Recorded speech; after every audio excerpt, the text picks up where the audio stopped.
Eu sei que você tá louco para saber um pouquinho mais sobre COP. A primeira coisa importante é saber o que significa COP. COP significa Conferência das Partes. E quais seriam essas partes? Os países que assinam os acordos que são realizados anualmente em uma cidade do mundo. O primeiro encontro mundial para se discutir a relação entre meio ambiente e desenvolvimento aconteceu em 1972 em Estocolmo, na Suécia. Ali, a humanidade, principalmente os governos constituídos, perceberam a importância de cuidar dos impactos relativos à atividade humana sobre os recursos naturais. 20 anos depois, acontece a Rio 92, onde muitos brasileiros souberam, inclusive pelas consequências mundiais dos resultados daquele evento. Ali foi que nasceu a ideia de anualmente se discutir especificamente sobre o clima. Lembrando que tanto Estocolmo quanto Rio, as discussões eram mais amplas para se falar sobre a relação entre desenvolvimento humano, inclusive econômico, e os seus impactos ambientais. Lá no Rio de Janeiro, já se define a primeira reunião para se conversar especificamente sobre o clima, que é a COP. E foi determinada a cidade de Berlim, na Alemanha, em 1995. Vários países começam a discutir como seriam os acordos e quais as abrangências dos mesmos. Pra vocês terem uma ideia, 2 anos depois, em Kyoto, uma cidade famosíssima do Japão, ela testemunha a assinatura do primeiro acordo global, que é o Protocolo de Kyoto, onde começam a se estudar mecanismos para se diminuir as emissões de substâncias que aumentam a temperatura na Terra e um retorno financeiro. As nações industrializadas sugeriram que os países menos desenvolvidos, como o Brasil, receberiam créditos de carbono a partir da não poluição. A diferença entre o que seria poluído e o que deixou de ser poluído por conta daquele equipamento, daquele instrumento de gestão ambiental, um filtro, por exemplo, seria compensado num país industrializado. Ele poderia emitir mais substâncias no seu país porque deixava de emitir num país menos desenvolvido. Muitos críticos, inclusive eu, identificamos que isso seria uma espécie de cadeia.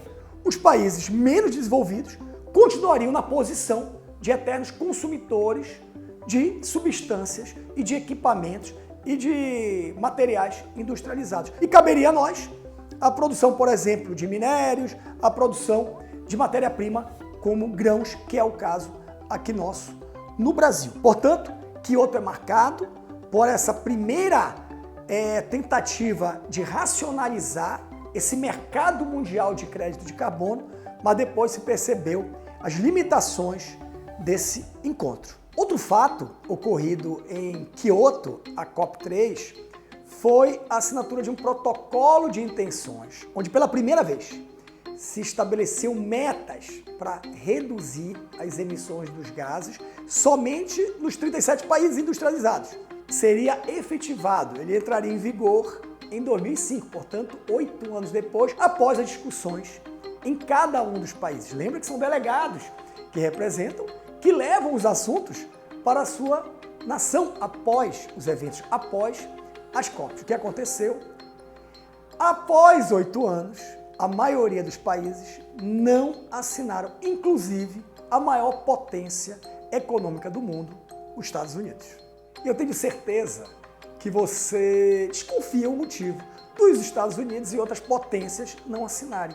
O motivo é o desenvolvimento econômico. Muitos acreditavam que a questão de reduzir, de tornar menos poluente as indústrias, diminuiriam o ritmo, a aceleração do crescimento econômico, do PIB daquele país. Você começa a perceber o grande obstáculo, o grande entrave dessas reuniões, onde se discute a necessidade de nós harmonizarmos a intervenção humana nos recursos naturais, que é a questão financeira, a questão econômica. As nações industrializadas não querem abrir mão do ritmo, da velocidade do crescimento econômico em favor de uma forma menos agressiva, menos impactante ambientalmente para a natureza.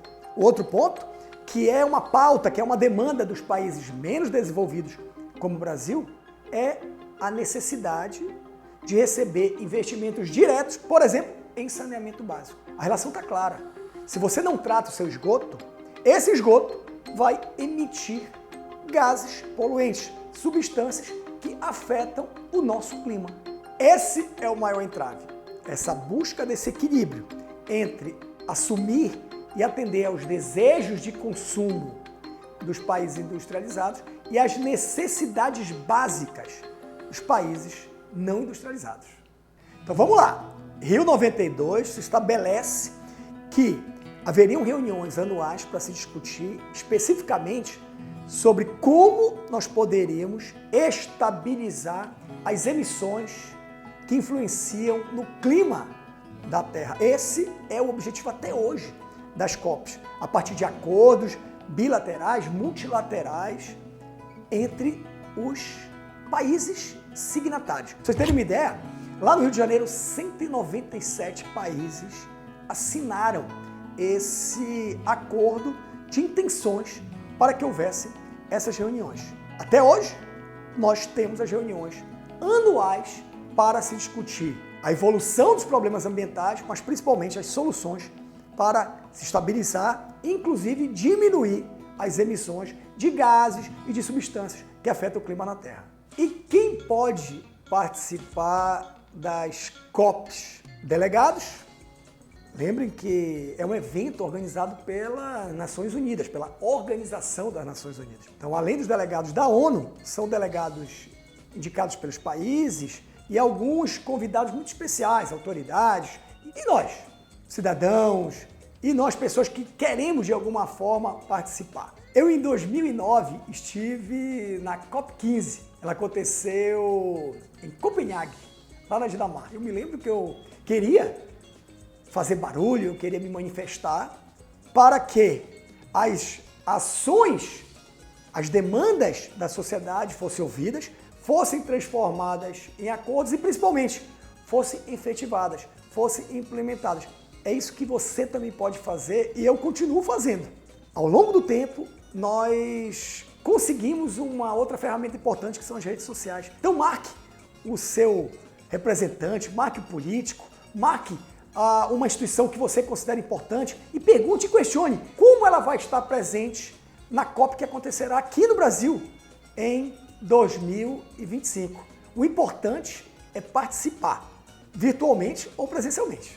Outra consequência da COP15 foi a promulgação da Política Nacional de Mudanças Climáticas, que institucionalizava o compromisso do Brasil de até 2020 reduzir as emissões de gases e substâncias que afetam o clima na Terra. E já que eu falei em Brasil, você deve estar curioso para saber como é que a COP30 vai chegar até nós. Por que Brasil? Porque Belém do Pará foi escolhida como a sede que vai receber milhares de pessoas do mundo inteiro. Mas isso é papo para um próximo vídeo. Então te liga no nosso canal porque tem muita conversa aí pela frente. Vamos junto!